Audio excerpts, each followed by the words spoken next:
Fikrimden geceler yata bilmirem.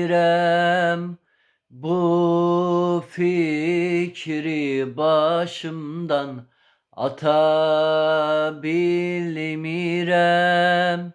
Neyleyim ki sene çata bilmirem.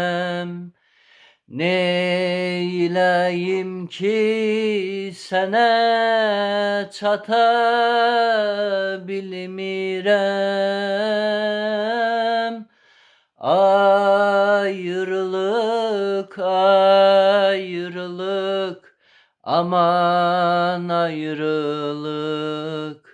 Her bir dertten yaman ayrılık, ayrılık, ayrılık, aman ayrılık.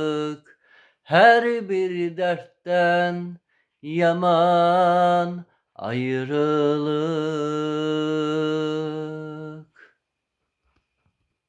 Yeni canlı ifa 2026-cı il.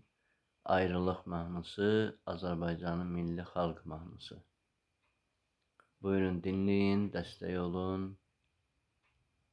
Sağ olun, var olun. Öncədən təşəkkürlər edirəm.